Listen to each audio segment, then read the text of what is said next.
वृषभानु जी के मित्र थे, उन्होंने राजा वृषभानु जी से बात कही। उन्होंने कहा महाराज,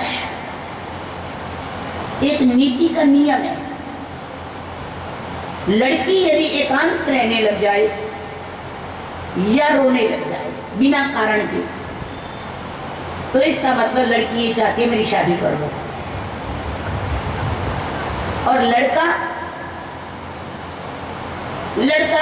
यदि बिगड़ने लग जाए तो उसकी शादी कर दो।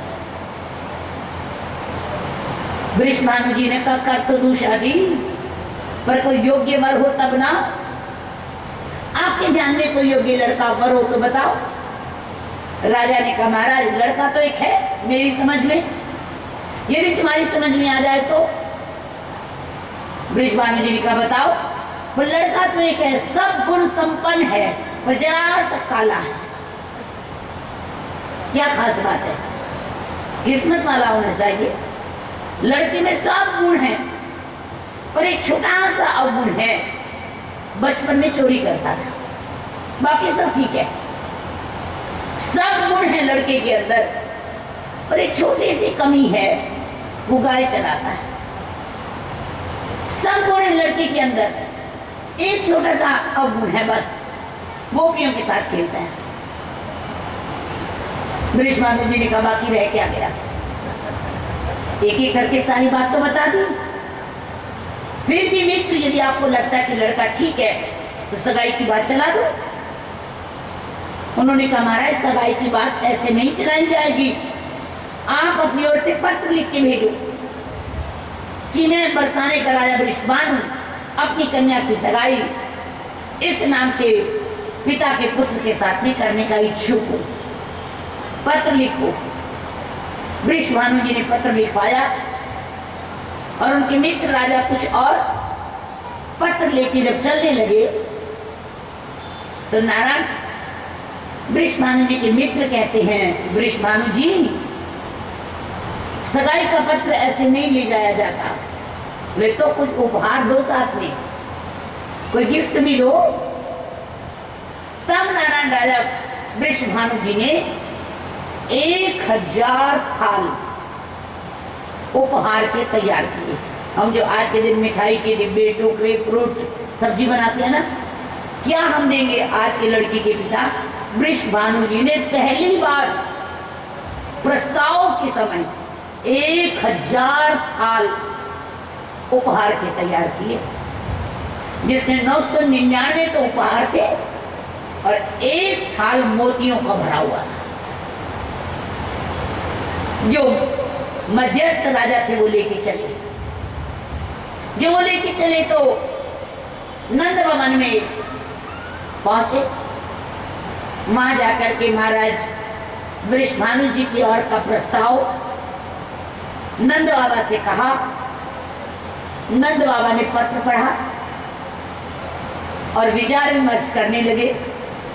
विचार विमर्श करते करते वो जो उपहार के थाल थे वो भी एक कक्ष में रख दिए गए। बलराम जी कहते, कन्हैया तुमने एक बात देखी? कन्हैया कहते, क्या? वे कितने सारे गिफ्ट पैक आए, ऐसा लगता है कोई शादी का प्रोग्राम है। देख कन्हैया, मेरी तो हो गई, तेरी बाकी है, लगता है तेरी शादी की तैयारी हो रही है। जिस बालक की शादी या बालिका की शादी की तैयारी हो रही हो और उसके कानों में थोड़ी कम खबर हो और उसको उल्टी उल्टी बात पता चल जाए कि मेरी शादी की तैयारी हो रही है, तो उस बच्चे की क्या स्थिति होती है जानते हो? अंदर से बाहर, बाहर से अंदर, अंदर से बाहर, बाहर से अंदर, बिना काम के चक्कर लगाएगा। कन्हैया ने भी ऐसा ही करना शुरू कर दिया। अंदर से बाहर, बाहर से अंदर, वो लोग जो बातें करें कोई उड़ के बात कान में आ जाए। नारायण अंदर बाहर जाते आते रहे, खैर बात बन गई। नंद बाबा ने भी हाँ बोल दी, ठीक है तैयारी मेरी ओर से, हाँ मुझे स्वीकार है वृषभानु जी का प्रस्ताव। तो नारायण अब जब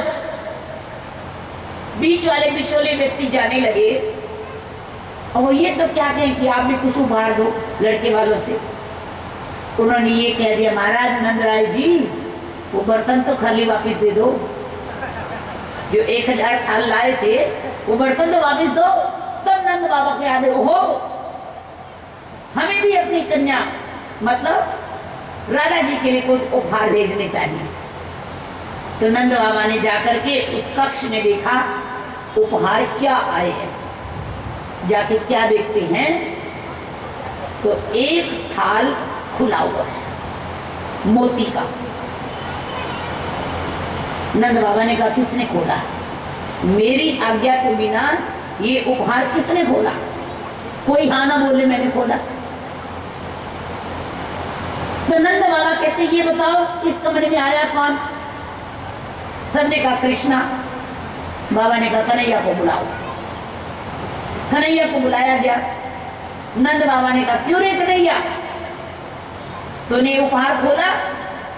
कन्हैया ने जिंदगी में पहली बार सच बोला। कहते खोला, कभी नहीं बोला था आज तक। इसका मतलब सुधरना शुरू हो गए। बालक जब सुधरना शुरू हो जाए तो इसका मतलब वो हाँ बोल रहा है, अब शादी नहीं कर दो। कन्हैया ने पहली बार हाँ बोली कि खोला। बाबा ने कहा क्या किया फिर उसका? ये जो मोती वाला थाल खोला, क्या किया उसका? कन्हैया मुस्कुरा के कहते वो आया। समझ आई?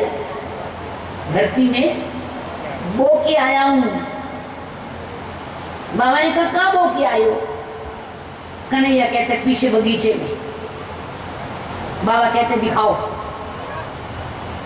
नंद बाबा को लेकर के कन्हैया घर से पीछे बगीचे में गए तो क्या देखते हैं, मोती जो बोए थे ना अभी वो उग गए। उगने नहीं, झाड़ के झाड़ हो गए। झाड़ के झाड़ ही नहीं, गुच्छे के गुच्छे मोती के लटक रहे हैं उसके अंदर। बाबा कहते वाह, अभी बोए अभी उग गए। नंद बाबा ने कहा ऐसा करो, जो 1000 थाल आए थे ना वो सब के सब मोतियों से भर दो, और उसके बाद 7 थाल और लेके आओ, वो भी मोतियों के भर दो, और 1 थाल श्रृंगार 16 श्रृंगार का भर दो। 1008 थाल श्री राधा जी के लिए भेज दो। लेकर के 1008 थाल श्री राधा जी के लिए वृंदावन से बरसाने की ओर चले गए। अब राधा जी ने देखा इतने उपहार इतने गिफ्ट किसके लिए आए। इधर उधर से राधा जी घूम रही है, किसके लिए उपहार आए, किसके लिए गिफ्ट आए। नाना राधा जी ने जाते जाते एक कक्ष में वो उपहार खोल दिए। जब वो उपहार खोले, 1 में 2 में 3 में 10 में 20 में 50 में 100 में 200 में 400 में 500 में 1000 के 1000 में मोती की मोती भरे हुए हैं। 1007 में मोती भरे हुए हैं। श्री राधा जी ने कहा ओहो कृष्णा, ये मोती नहीं, मैंने जो आपसे ये कहा था ना, तुम्हारे माँ पिता सब कुछ बेच के भी मेरा श्रृंगार नहीं बनाएंगे। मेरे बाबा ने तो 1 मोती का थाल भेजा और तुम्हारे बाबा ने 1007 मोती के थाल भेजे। अब मेरी समझ में आई कृष्णा, तुम्हारी लीला क्या कहती है। नारायण आज श्री कृष्णा कन्हैया श्री राधा जी और गोपियों के सामने मथुरा जाने के लिए तैयार है। गोपियों ने कहा कन्हैया चले तो जाओ, पर ये बता दो लौट के कब आओगे। श्री कृष्णा ने कहा सृष्टि के हर प्रश्न का उत्तर है, पर इस प्रश्न का उत्तर नहीं है, लौट के कब आऊंगा। नान गोपियों ने फिर पूछा कन्हैया कब आओगे। अब तक तो सारा ब्रिज रो रहा था, अब ब्रिज के चांद का कंठ भर गया, श्री कृष्णा का कंठ भर गया, और श्री कृष्णा ने हृदय कंठ से कहा बरसों में, और गोपियों ने सुन लिया बरसों में। गोपियों ने कह दिया कन्हैया तुम्हारी यात्रा मंगलमय हो। कन्हैया ने प्रस्थान किया। ऐसा शास्त्रकार कहते हैं कन्हैया अपनी बांसुरी को यमुना के तट पर यमुना जी के जल में धरोहर के रूप में छोड़ गए थे। श्रीमद नारायण की पावन मंगल में अनंत हेतु की कृपा से बलराम जी ने भगवान श्री कृष्ण से कहा, कन्हैया बांसुरी लेके जा रहे हो, याद रखना दाऊ दादा, जब तक माँ पिता है तब तक खिलौने हैं। बच्चा बच्चा कब तक है? जब तक माँ पिता के साथ है। जिस दिन माँ पिता दूर हो गए उस दिन बचपन गया, उस दिन तुम अपने आप बड़े हो गए हो। अपने आप गिरना और अपने आप उठना, कोई उठाने वाला नहीं है, कोई कहने वाला नहीं है। सब लोग तुम्हारी कमियां ढूंढेंगे पर कोई तुम्हारी कमी को सुधारने के लिए कोशिश नहीं करेगा। इसलिए जब तक माँ पिता है तब तक तुम बच्चे हो। बस माँ पिता छूटे, बचपन गया, कन्हैया ये बांसुरी छोड़ दो। अब तक तुमने बांसुरी बजा बजा करके वृंदावन वासियों को अपने मोह में बांधा था। कन्हैया अब आगे चल करके छोटे बांस से नहीं, बांसुरी से नहीं, बड़े बड़े बांस उठाने पड़ेंगे, बड़े बड़े योद्धाओं से लड़ना पड़ेगा। कृष्णा धरोहर के रूप में बांसुरी यमुना जी में छोड़ रहे। आगे बढ़े। महाराज कंस ने मथुरा में श्री कृष्णा के रुकने की व्यवस्था बहुत अच्छी की हुई थी, बहुत सुंदर व्यवस्था करी थी। नारायण जो सुंदर व्यवस्था की, तब उस समय भगवान श्री कृष्ण बलराम जी से कहते, कन्हैया ये लोग तो ऐसा कहते थे सब कि मथुरा नरेश महाराज कंस पापी है, हमसे शत्रुता रखते हैं। की व्यवस्था कितनी अच्छी की है। बलराम जी मुस्कुरा के कहने लगे, रुकने की व्यवस्था दो की बहुत बढ़िया की जाती है, या तो मित्र की या शत्रु की। दो की व्यवस्था बहुत बढ़िया की जाती है। इसलिए कृष्णा चमकने वाली प्रत्येक पीली वस्तु को देख करके सोना मत समझना, ये सोना ही है। कन्हैया तेल को यदि देखना है तो तेल को देखो, तेल की धार को देखो। यदि तेल की धार टूट जाए ना, सोच लेना तेल वास्तविक नहीं है, मिलावट है इसमें। तेल की बात तो क्या को नारायण, आजकल खून में ही मिलावट आने लग गई। डॉक्टर कभी हॉस्पिटल में खून चढ़ाए ना तो बार बार कहते हैं मसलो मसलो, एयर आ गई, हवा आ गई खून में। खून में ही वास्तविकता नहीं है। और तो बातें छोड़िए, श्रीमद नारायण की पावन मंगल में अनंत हेतु की कृपा से भगवान श्री कृष्ण ने जब वृंदावन छोड़ा, मथुरा में गए, 11 वर्ष 7 महीने 26 दिन के श्री कृष्णा थे। कन्हैया ने 11 वर्ष 7 महीने तक सिला हुआ वस्त्र नहीं पहना। कन्हैया ने अपने केशों को बांधा नहीं, खुले केश। कन्हैया ने पांव में जूता नहीं पहना। 11 वर्ष के कन्हैया को अपने हाथ से खाना नहीं आता। इतने लाड मतलब नारायण भगवान की मंगल में अनंत हेतु की कृपा से आज हमारे बीच में संत भगवान पधारे हैं। मुझे याद है मैं एक बार महाराज जी के आश्रम में सुजानगढ़ पहले कथा कहने के लिए जब आई थी, महाराज जी के आश्रम में मैं एक बार गई थी, कानपुरी जी महाराज जी के यहाँ। बहुत बार व्हाट्सएप से भी संपर्क मोबाइल से होता रहता है महाराज जी के साथ। एक बार महाराष्ट्र में गांगेसर धाम माँ जागरण के लिए भी महाराज जी आए थे। महाराज जी का इस कथा में यहाँ पर पदार्पण हुआ। कठारका परिवार की ओर से महाराज जी का हार्दिक हार्दिक अभिनंदन।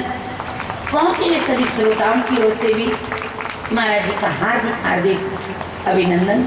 श्रीमन नारायण की पावन मंगलमय कृपा से जिस कथा में संत आते हैं उस कथा में बसंत आती है। नारायण जिस कथा में संतों का आगमन होता है उस कथा में सुगंध आती है। जिस कथा में संत आते हैं उन सदग्रस्त का मंगल होता है। संतों का आगमन शुभ सूचक है। जैसे बरसात आने से पहले बादल आते हैं ना, इसी तरह से अच्छे दिन आने से पहले संत आते हैं। जब संत आते हैं तो जीवन में बसंत आती है। महाराज जी कानपुरी जी का यहाँ पर आगमन सभी सदग्रस्त की ओर से, कथात्मा परिवार की ओर से हार्दिक हार्दिक नारायण पावड़े बिछाकर के स्वागत और अभिनंदन। श्रीमन नारायण की मंगलमय अनंत हित की कृपा से चर्चा चल रही थी। भगवान श्री कृष्ण ने बलराम जी से कहा, कन्हैया व्यवस्था तो बहुत सुंदर है, ठहरने की व्यवस्था। तो बलराम जी ने कहा, कन्हैया किसी की व्यवस्था को देख करके ये मत समझना कि सामने वाला शत्रुता भूल गया है, इसलिए सावधान, समय बताएगा आगे क्या होने वाला है। उस दिन श्री कृष्णा के मित्र मंडली ने, गोप मंडली ने कन्हैया से कहा, कृष्णा गांव के बाद शहर में पहली बार आए हैं, शहर के बाजार दिखा के लाओ। नारायण तक कन्हैया अपने मित्र मंडली को मथुरा के बाजार में ले गए। जब बाजार में लेके गए तो पहले पहले अमन सामना हुआ नारायण धोबी से। भगवान श्री कृष्ण ने उससे कहा, भैया ठीक ठीक बोलो, मान दो सम्मान लो, शक्कर दोगे तो शक्कर मिलेगी, टक्कर दोगे तो टक्कर मिलेगी। और वो थोड़ा टेढ़ा टेढ़ा बोला। भगवान ने कहा, देख तेरे कहने से पिछले जन्म में मेरा घर बिगड़ा था, अब की बात तेरे से दो दो हाथ करूंगा, ये वस्त्र दे दे। महाराज कंस वाले धोबी ने नहीं दिए। बलराम जी ने कहा, कन्हैया त्रेता युग में आप बड़े मैं छोटा था, अब की बार मैं बड़ा आप छोटे हैं, आपको दो दो हाथ करने की जरूरत नहीं, मैं ही कर दूंगा। और बलराम जी ने हल्की नोक से धोबी के वस्त्र का गट्ठर फाड़ा और सारे वस्त्र नीचे गिरा दिए, राजा कंस के वस्त्र। जब वस्त्र नीचे गिरे तो भगवान श्री कृष्ण ने अपने मित्र मंडली से कहा, उठाओ और पहनो, कल राजा से मिलने जाना है। अब राजा के बड़े बड़े अचकन, कोट लंबे, राजा के बड़े बड़े पैजामे, राजा के बड़े बड़े ओढ़ने वाला दुपट्टा, और छोटे छोटे गोप बालक, किसी ने एक पहना तो सारा ऊपर से नीचे पूरा। सब नारायण छोटे बड़े वस्त्र पहन करके उछलने लगे। तदुपरांत आगे चले, कुब्जा से मिलन हुआ। भगवान श्री कृष्ण ने कुब्जा का स्पर्श करके उसका उद्धार किया, सुंदर युवती के रूप में बदल गई। तदुपरांत भगवान श्री कृष्ण आगे बढ़े, मथुरा के बाजार में गए। बाजार के जितने व्यापारी गण थे उन सभी व्यापारियों ने भगवान का पान सुपारी से स्वागत किया। जब पान सुपारी से भगवान का स्वागत हुआ तो नारायण भगवान श्री कृष्ण ने बलराम जी से कहा, कन्हैया देखो ना मथुरा के व्यापारी गण, ये हमको पहचान गए, ये पहले पान सुपारी से स्वागत कर रहे हैं। बलराम जी ने कहा, कन्हैया ये व्यापारी गण हैं, इन व्यापारियों को आने वाली हवा कल कहां से आएगी अच्छे से मालूम है, इसलिए ये आज ही आपसे पहचान बना रही है। ये व्यापारी होते हैं ना, व्यापारी, इनको कल के भाव ताव का पता होता है, इसलिए तो व्यापार करना जानती है। नारायण लक्ष्मी जी के 2 हाथ थे, एक हाथ पूरी दुनिया पे और एक हाथ केवल व्यापारी में था। नारायण लक्ष्मी जी ने, श्रीमन नारायणी देवी ने व्यापारियों पर इतनी कृपा की है। श्रीमन नारायण की पावन मंगलमय कृपा से व्यापारियों ने भगवान का स्वागत किया। भगवान आगे बढ़े। अक्रूर जी ने यज्ञ के मुख्य द्वार को दिखाया। भगवान लौट करके वापिस जिस जगह रुकने की व्यवस्था थी वहां पहुंचे। नंद बाबा कहते कन्हैया कैसा रहा बाजार में जाना? भगवान कहते बहुत स्वागत किया सबने।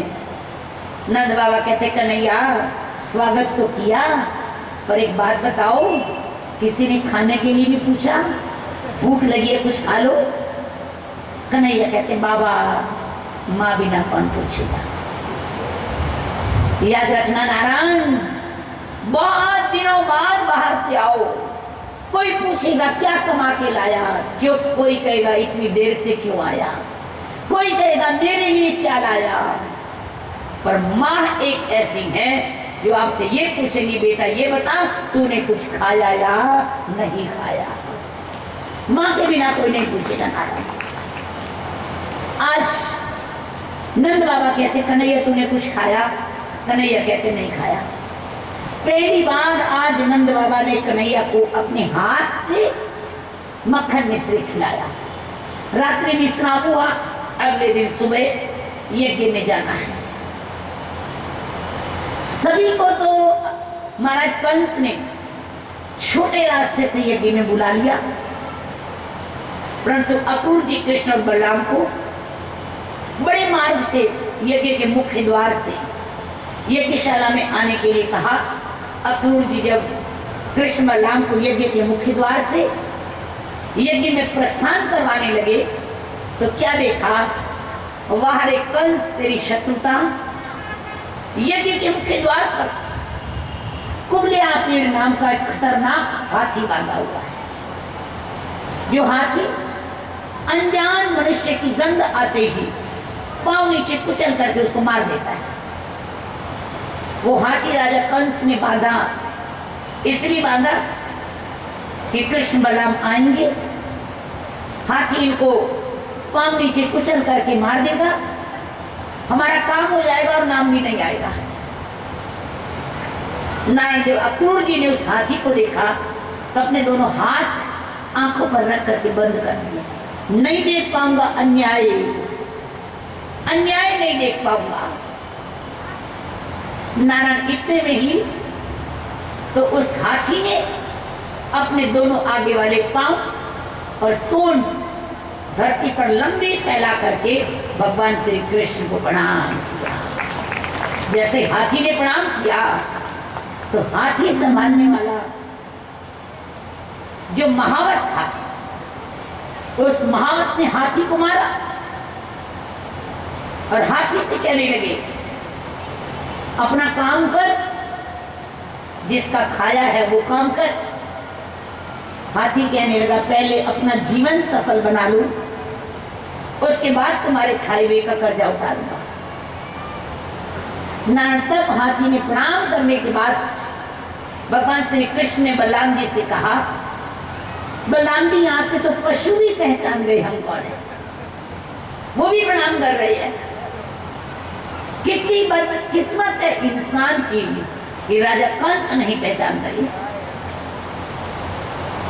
तदुपरांत नारायण हाथी ने प्रणाम करने के बाद अपनी जगह से उठ करके ऐसा पैंतरा बदला, भगवान श्री कृष्ण बलराम को मारने के लिए उनकी तरफ दौड़े।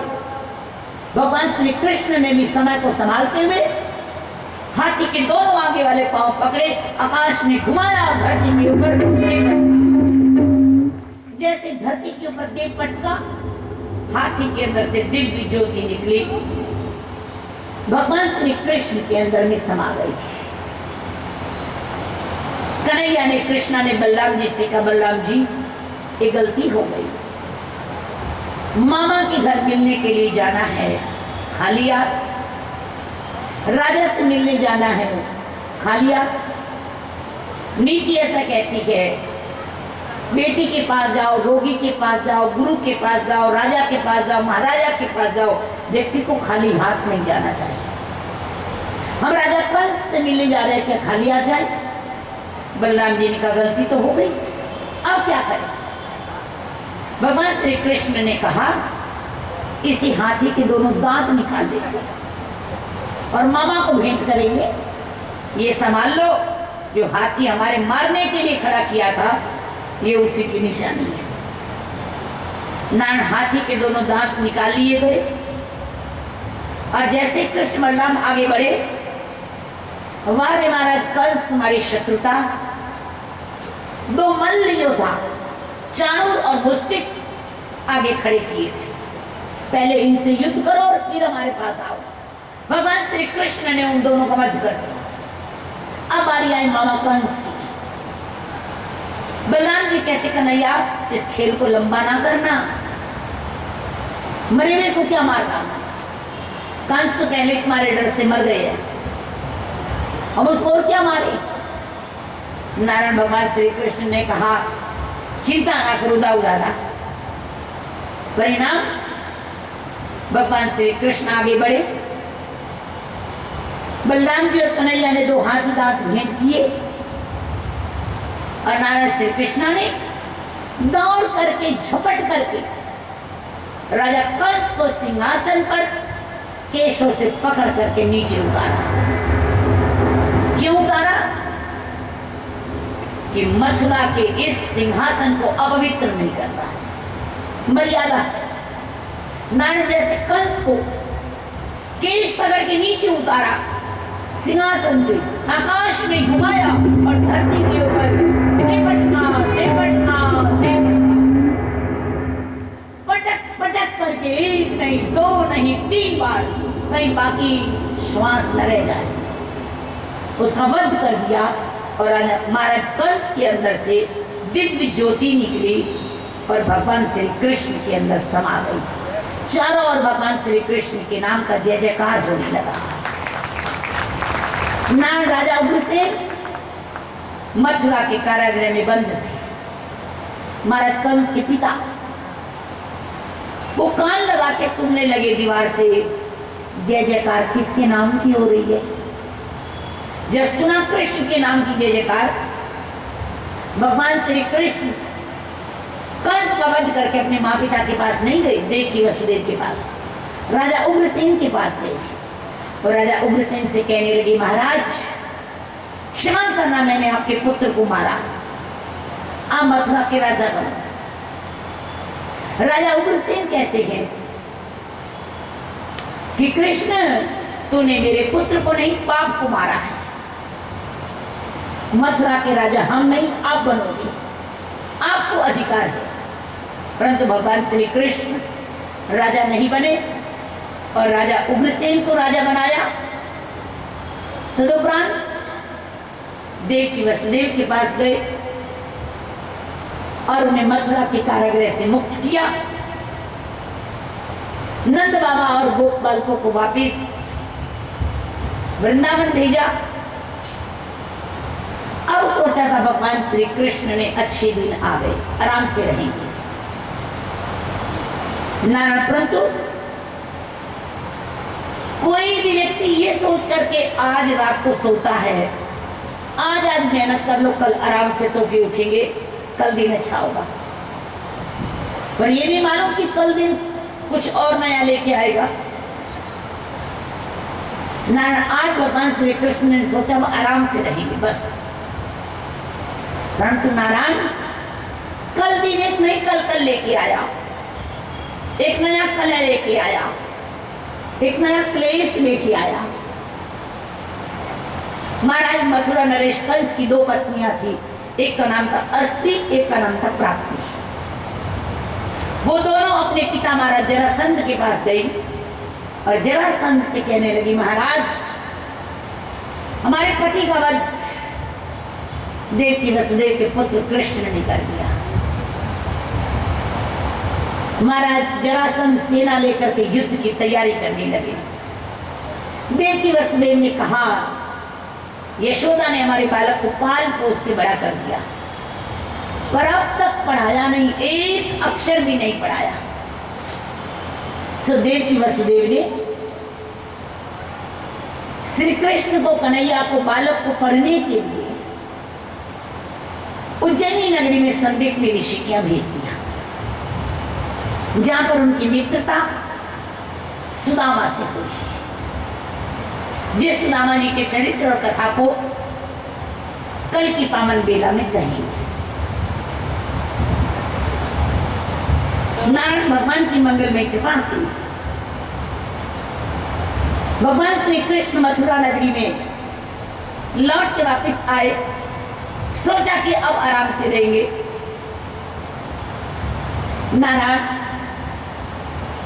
यहां पर जरासंध 18 अक्षौणी सेना लेकर के युद्ध करने के लिए भगवान श्री कृष्ण से तैयार हो गए। भगवान श्री कृष्ण ने सेना का वध किया। बलराम जी के कहे अनुसार बलराम जी ने कहा था, कृष्णा सेना को मारना सेनापति को नहीं, सेनापति को यदि नहीं मारोगे तो तुम्हारे शत्रु इस दुनिया में और कहां है, ये ढूंढ के ले आएंगे। 17 बार ऐसा युद्ध हुआ। 18वीं बार भगवान रण छोड़ करके भाग गए। भगवान का नाम हुआ कि रणछोड़ जी महाराज। आज भी अहमदाबाद के पास भगवान का रणछोड़दास जी का मंदिर है। तब भगवान रण छोड़ करके भागे, पर्वत के ऊपर चढ़ गए। पर्वत के ऊपर जब गए तो काल यमन इत्यादि ने भगवान को घेर लिया। वहां पर भगवान श्री कृष्ण नारायण पर्वत से दूसरे पर्वत पर छलांग लगा गए। जब दूसरे पर्वत पर छलांग लगाई तो नारायण वहां पर मुचुकुंद नाम के एक राजा सोए हुए थे। मुचुकुंद नाम के राजा जब सोए थे, भगवान श्री कृष्ण ने दौड़ते दौड़ते उनके ऊपर अपना दुपट्टा उड़ा दिया और राजा उनका पीछा करते हुए आए। उन्होंने सोचा कि भगवान श्री कृष्ण सोए हैं। उन्होंने पांव से ठोकर मारी और नारायण काल यमन उन्होंने देखा कि ये तो भगवान है, परंतु मुचुकुंद थे। मुचुकुंद ने आंखें खोली तो काल यमन उनका जो पीछा कर रहे थे, मुचुकुंद की आंखों से अग्नि निकली और काल यमन जल करके भस्म हो गए। क्योंकि मुचुकुंद को वरदान था राजाओं का, देवताओं का। तभी से नारद संत और ग्रंथ कहते हैं, राम किसी को न मारते ना हथियारे, राम आप पे ही मर जाएंगे कर कर खोटे काम। कोई व्यक्ति किसी को नहीं मारता, व्यक्ति की अपने कर्म इंसान को ले डूबती है। श्रीमन नारायण की पावन मंगल में अनंत हेतु के कृपा से भगवान श्री कृष्ण वहां से आगे चले। विश्वकर्मा को बोला द्वारिकापुरी का निर्माण करो। 3 द्वारिकापुरी का निर्माण हुआ। द्वारिका, मूल द्वारिका, भेंट द्वारिका। भगवान श्री कृष्ण एक में स्वयं रहे, एक में उनके माँ पिता और एक में उनके इष्ट। भगवान श्री कृष्ण की इष्ट थी अम्बा जी, दुर्गा माँ की स्थापना की। संयोग की बात कहिए कि वहां पर कुछ समय के उपरांत रेवत की कन्या रेवती से बलराम जी का विवाह हुआ। भगवान श्री कृष्ण ने बलराम जी के विवाह में बढ़ चढ़ के भाग लिया। अब बारी आई भगवान श्री कृष्ण के विवाह की। विदर्भ देश के राजा महाराज भीष्मक, भीष्मक राजा के 5 पुत्र और 1 कन्या। कन्या का नाम था रुक्मणी और बड़े पुत्र का नाम था भीष्म। कन्या जब विवाह योग्य हुई तो राजा भीष्मक ने अपने बड़े पुत्र से कहा, कन्या के योग्य वर ढूंढो। तो रुक्मणी के बड़े भाई ने चेदी नगर के नरेश शिशुपाल से रुक्मणी की सगाई कर दी, जो भगवान श्री कृष्ण के पुराने शत्रु थे। श्रीमन नारायण की पावन मंगल में कृपा से रुक्मणी ने विद्वान ब्राह्मणों से ऐसा सुना था, द्वारिका के श्री कृष्ण सर्वगुण संपन्न है, और उन्होंने मन ही मन उन्हें अपना पति स्वीकार कर लिया था।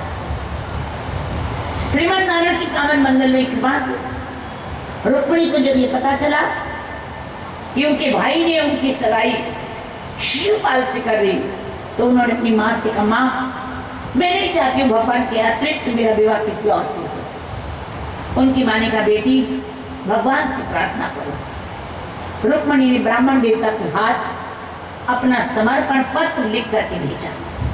भगवान श्री कृष्ण को द्वारिकापुरी ब्राह्मण देवता पत्र लेकर के गए और लौट करके वापस आए। कल रुक्मणी का स्वयंवर है।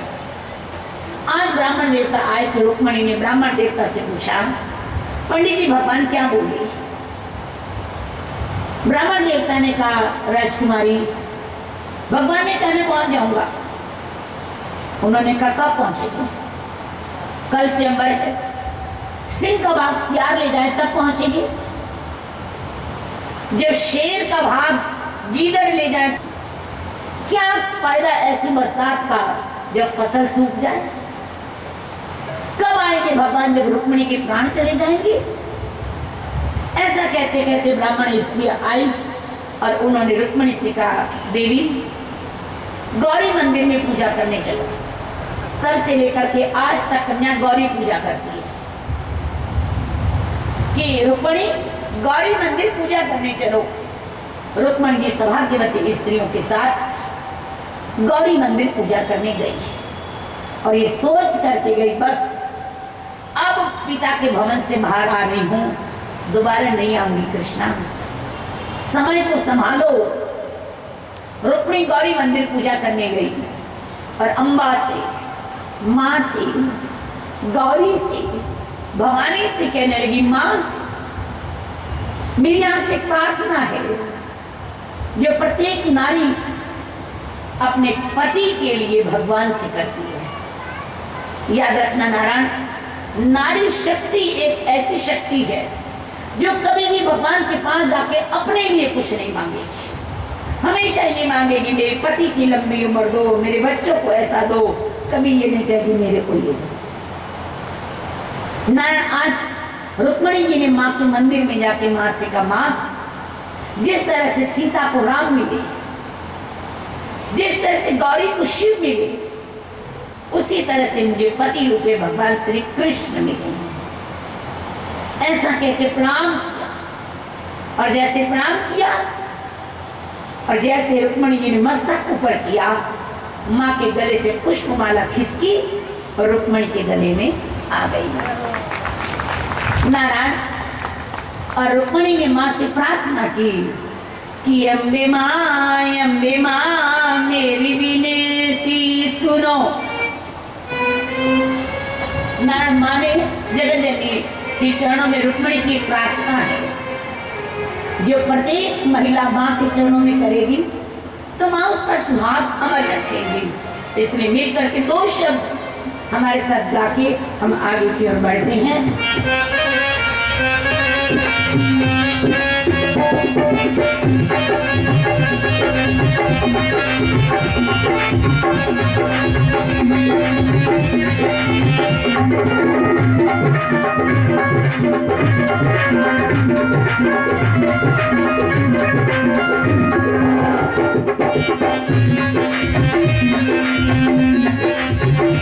अम्बे माँ मेरी विनती सुनो, अम्बे माँ मेरी विनती सुनो, अम्बे माँ मेरी विनती सुनो, अम्बे माँ मेरी विनती सुनो।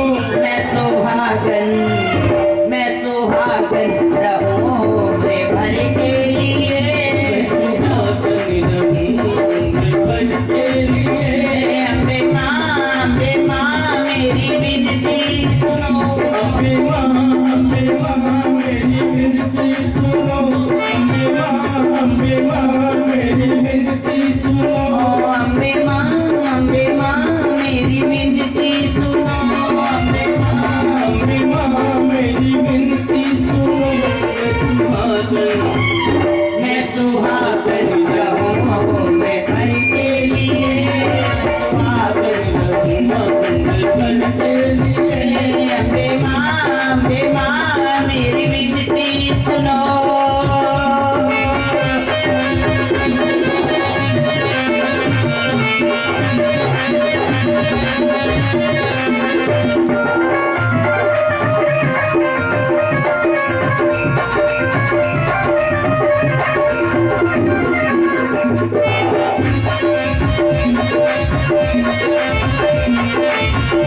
चमकती रहे,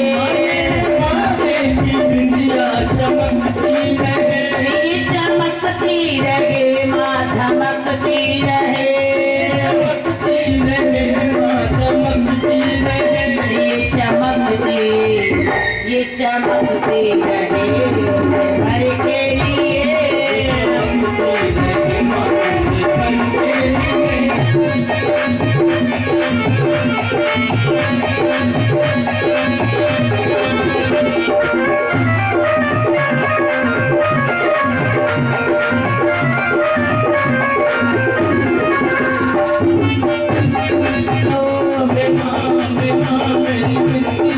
के लिए।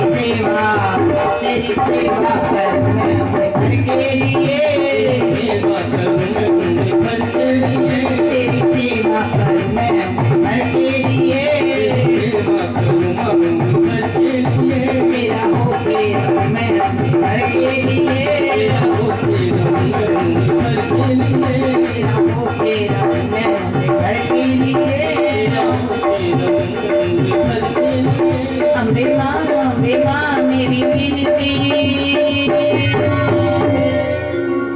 बोली अम्बे मात की, बोली जगदम्बा मैया की। श्रीमन नारायण भगवान की मंगलमयी अनंत हेतु की कृपा से जगदम्बा माँ भवानी जगतजननी की कृपा से आज माँ रुक्मणी जी को आशीर्वाद मिला और माँ ने ऐसा समझा, रुक्मणी माँ ने, कि जगतजननी मेरे ऊपर प्रसन्न है, बस अब मेरी इच्छा पूरी होगी। रुक्मणी जी मंदिर से लौट करके बाहर आई तो क्या देखती हैं, समक्ष द्वार पर, मंदिर के द्वार पर भगवान श्री कृष्ण रथ लेकर के खड़े हैं। जैसे रुक्मणी जी वहां पहुंची, भगवान श्री कृष्ण के समक्ष उन्होंने अपना समर्पण किया, भगवान संभालो। कहीं कहीं ऐसा जिक्र आता कि भगवान ने रुक्मणी का हरण किया, हरण नहीं किया, रुक्मणी ने समर्पण किया, भगवान ने संभाला। रुक्मणी ने कहा भगवान संभालो, भगवान ने हाथ पकड़ करके रुक्मणी को रथ में बैठा दिया। नारायण दारुक से कहा तेज गति से रथ चलाओ। दारुक ने तेज गति से रथ चलाया और रथ द्वारिकापुरी की ओर प्रस्थान कर गया। जैसे रथ प्रस्थान किया, विदर्भ देश में खबर फैल गई, रुक्मणी का हरण हो गया, हरण हो गया। रुक्मणी का भगवान श्री कृष्ण के द्वारा हरण हो गया। नारायण रुक्मणी के भाई रुक्मणी ने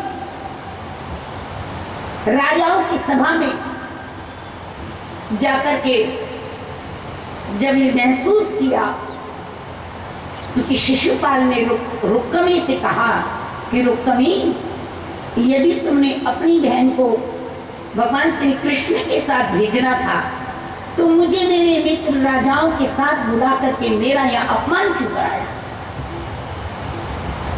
तो नारायण उस समय रुक्मणी ने भरी राजाओं की सभा में संकल्प किया, मेरी बहन को लौटाने जा रहा हूं, लौटा के आऊंगा, नहीं लौटा सका तो अपने पिता की राजधानी विदर्भ देश में पांव नहीं रखूंगा। सो नारायण रुक्मणी अपनी बहन को लौटाने चले गए, परंतु मार्ग में भगवान श्री कृष्ण और रुक्मणी का युद्ध हुआ, लड़ाई हुई, झगड़ा हुआ, जिस लड़ाई झगड़े के बारे में अब नहीं कहेंगे, क्योंकि समझदार व्यक्ति ऐसा कहते हैं, शादी ब्याह में ब्याह बिगाड़ने वाले बहुत होते हैं, लड़ाई झगड़ा करने वाले बहुत होते हैं।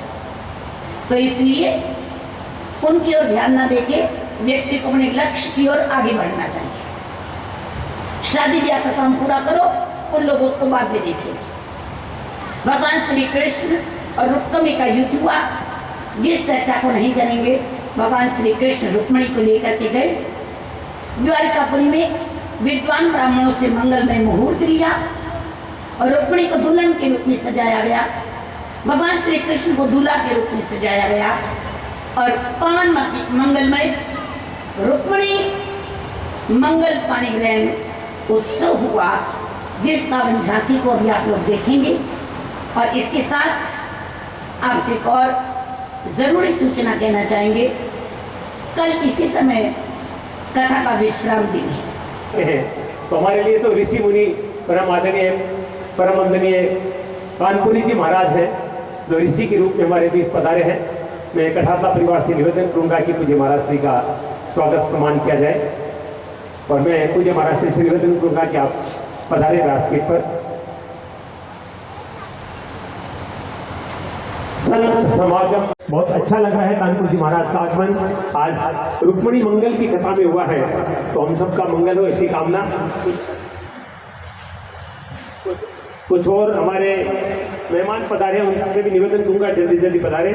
भागीर जी शर्मा सीकर से पधारे हैं, आपसे निवेदन करूंगा कि आप पधारे और पूज्य माता जी से आप आशीर्वाद प्राप्त करें। सिर्फ 7 दिन की कथा नहीं भी सुनी है, 6 दिन हो चुके हैं, कल 7वां विश्राम दिवस है। बहुत बहुत स्वागत है आपका। पूज्य माता जी के लिए बहुत सुंदर आप गजरा लेकर आए हैं और बहुत सुंदर वस्त्र ओढ़ाकर, शॉल ओढ़ाकर पूज्य माता जी से आशीर्वाद प्राप्त कर रहे हैं, क्योंकि संतों का सम्मान करके हम अपना सम्मान करते हैं और आशीर्वाद प्राप्त कर रहे हैं। जिनके नाम बोले गए हैं उनसे मैं पुनः निवेदन करूंगा। तो कल कथा का विश्राम दिवस है, कथा का समय वही रहेगा। पूज्य माता जी 2 बजे व्यासपीठ में विराजमान हो जाती है। हम सबको चाहिए कि समय से पहले आकर विराजमान हो जाए। मैंने कल भी आपको बताया था एक कथा में कि कथा में कोई भी आए नहीं, हनुमान जी जरूर आते हैं। और हनुमान जी कब आते हैं? कथा शुरू होने से पहले सबसे पहले पंडाल में हनुमान जी विराजमान होते हैं, और व्यास जी के प्रस्थान के बाद में हनुमान जी महाराज वहाँ से प्रस्थान करते हैं। तो हम भी चाहेंगे कि आप लोग कल कथा शुरू होने से पहले आए। हाथ जोड़ के मैं सबसे निवेदन करूंगा, अपने मित्रों को, अपने परिजनों को, सभी को लेकर आए, क्योंकि कल की कथा में पूरी भागवत कथा का सार भी बताया जाएगा। जिन्होंने 6 दिन कथा नहीं सुनी है, कल की कथा सुनेंगे। अभी माता जी अपने मुखारबिन से कहा है कि जो कल की कथा सुनेंगे 7 दिन की कथा का उनको फल प्राप्त होगा। उन्हें बता दूं कि इसी महीने में 28 तारीख से तुलसी दुर्लभ दो कथा को दुर्लभ क्यों कहा है? अब आप सोचेंगे कि हम तो सैकड़ों लोग बैठे, दुर्लभ कहाँ है? देखिए, यहाँ पर आकर भी कई लोग कथा नहीं सुनते, उनका ध्यान इधर उधर रहता है। हम अपनी बात क्या करें, सती भी जब कथा सुन रही थी तो सती जी का कथा में मन नहीं लगा था, और सुखदेव एक सुख के रूप में कथा सुन रहे थे, वो हाँ हाँ कर रहे थे। तो देखिए, उनको माया लगी फिर सती जी को, तो जो माया के मोह में रहते हैं उनको कथा में मन नहीं लगता। लेकिन एक बात है, अगर आप पंडाल में आके बैठ गए तो आपका कल्याण निश्चित है, क्योंकि जहर को अगर भूल से भी पी लिया जाए तो भी मृत्यु व्यक्ति की हो जाती है। आग का काम जलाना है, जहर का काम मारना है।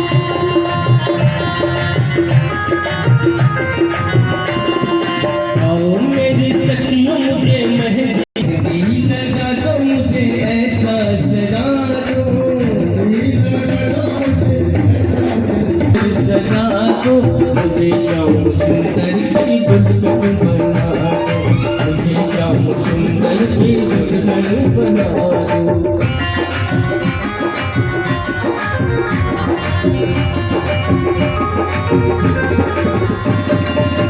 सत्संग में मेरी बात जलाई, सत्संग में मेरी बात जलाई, सतगुरु ने मेरी कर गई सगाई, सतगुरु ने मेरी कर गई सगाई। उनको भूला मुझे श्याम सुंदर की दुल्हन बना दो, मुझे श्याम सुंदर की दुल्हन बना दो, श्याम सुंदर की दुल्हन।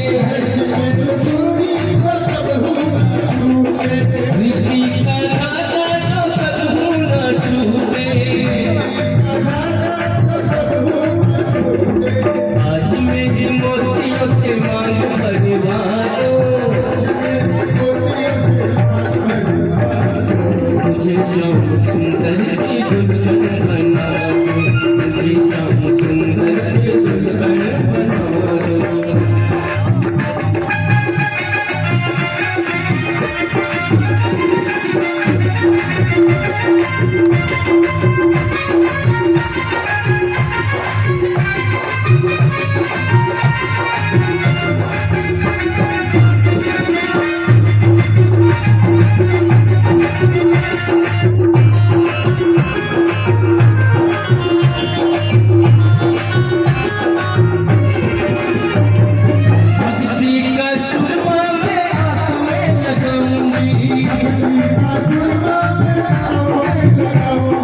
दुनिया से नाता तोड़ मुक्ति हो जाऊंगी। सतगुरु बुला के मेरे तेरे परिवार मुझे श्याम सुंदर सी दुल्हन बना, मुझे श्याम सुंदर सी दुल्हन बना। आओ मेरी सखियों पे मेहंदी लगा दो,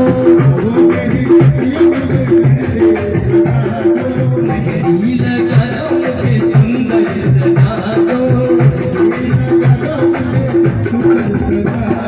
मुझे श्याम सुंदर की दुल्हन बना, मुझे श्याम सुंदर की दुल्हन बना, मुझे श्याम सुंदर की दुल्हन बना, मुझे श्याम सुंदर की दुल्हन बना, मुझे श्याम सुंदर की दुल्हन बना।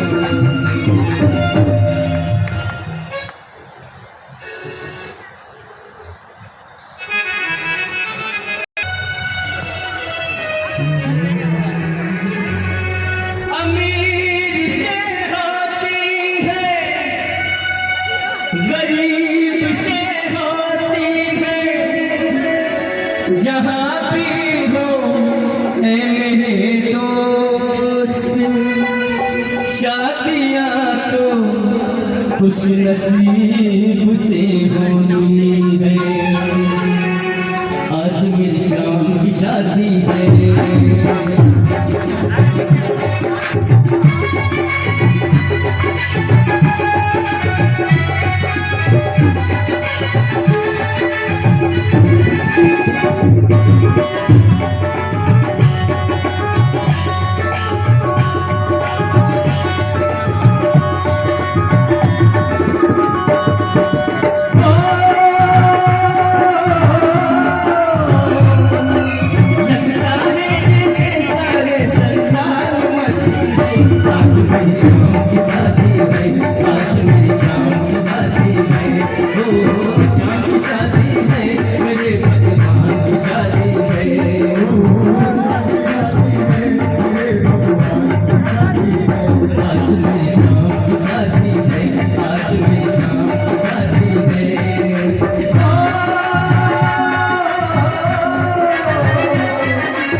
लगे दुनिया से न्यारा, आँख का काजल प्यारा।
संकल्प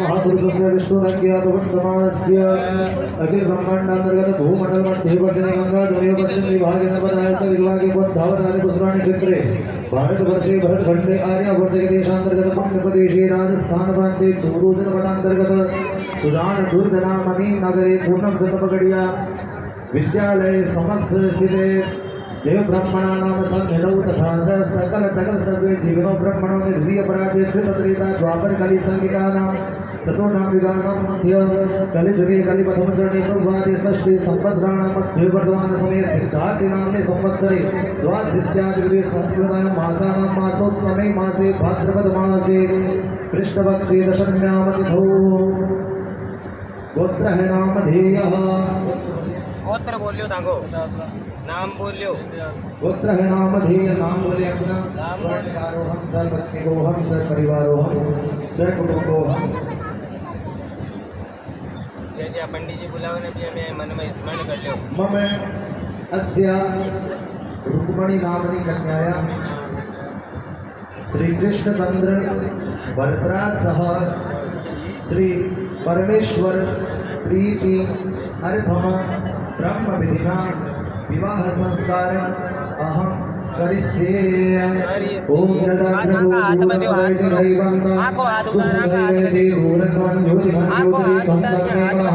शिव संकल्पमस्तु। हाथ में दे दो वो कन्यादान कर दिया।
रखे सलामत हाथ सदाओ जिसने तुझे सजाया, रखे सलामत हाथ सदाओ जिसने तुझे सजाया। सजाता रहे सताता रहे हर बार सामने तेरा किसने किया, तेरा सामने तेरा किसने किया, तेरा सामने लगे बनना सा लगे बनना सा तुम आज सामने तेरा किसने किया, सिंगार सामने तेरा किसने किया, सिंगार सामने।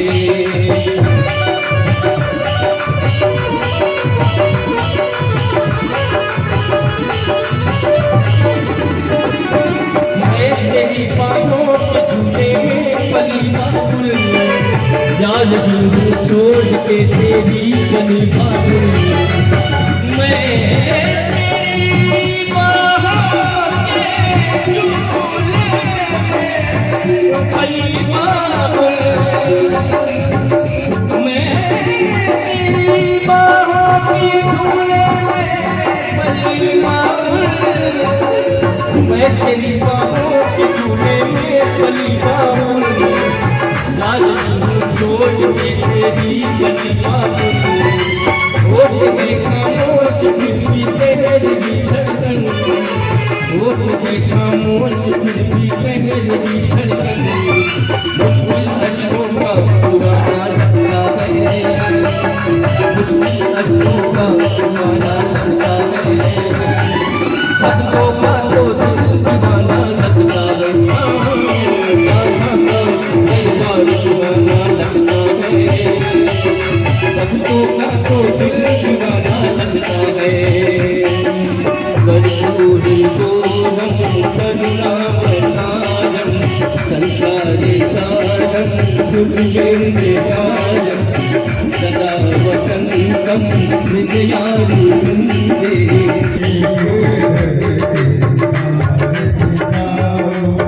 आरती गाऊं प्यारे तुमको मनाऊं आरती गाऊं प्यारे तुमको मनाऊं आगे बिहारी दे आरती गाऊं आगे बिहारी दे आरती गाऊं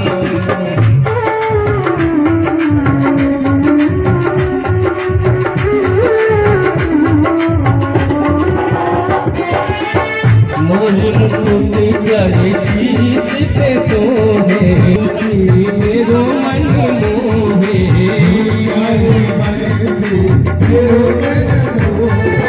इस बंसी में जीवन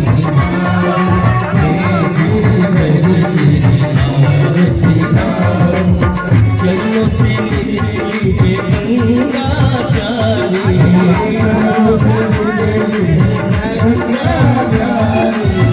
पावन करती है दुनिया सारी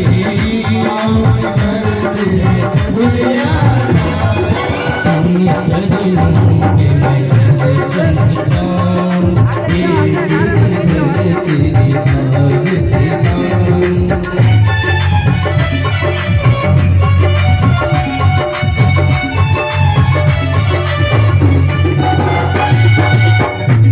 हरिदास के प्यारे तुम हो मेरे मोहन जीवन धन हो मेरे मोहन जीवन आज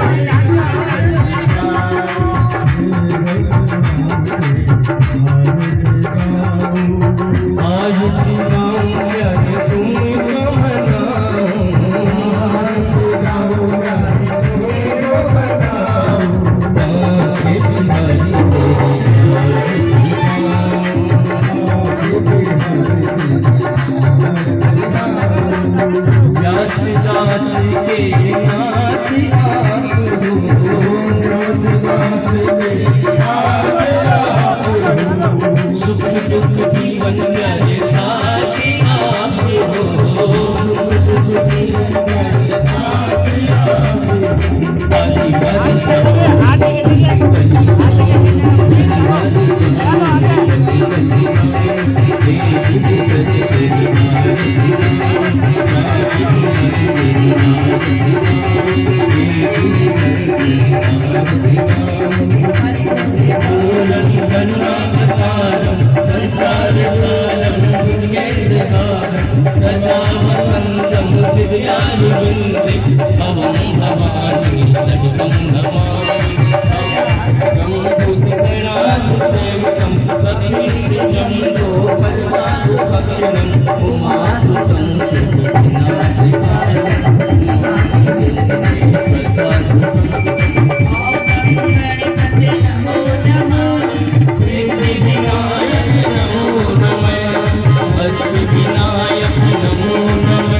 बारी नमन करते हैं और कोटि कोटि नमन पूज्य माताजी महामंडेश्वर परम पूज्य करुणागिरी जी महाराज के मुखारविंद से हमने आज छठे